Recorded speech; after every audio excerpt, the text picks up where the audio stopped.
Kalukhali junction.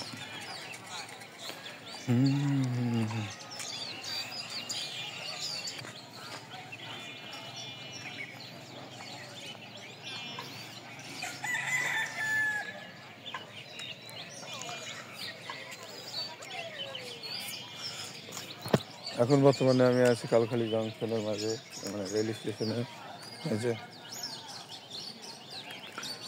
এই সূর্যের কারণে স্টেশনে ক্লিয়ারলি ভাবে আসতেছেন। সকাল সকাল মোরগের ডাক ডাক ডাকাস না।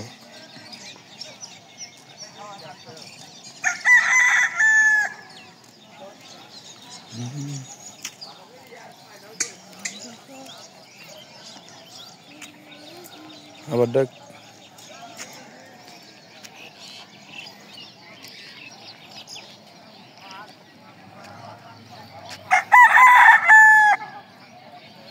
ভয় পাইস না। আমি আমি আমি আমি আমি আরে খাবো না। ডাকি শুনতে আসলাম রে। পলাশ কে ধর। কালুখালী জাংশন। এখন ট্রেন আসতেছে, বাজে মাত্র 7:55। একটু বারে ট্রেন।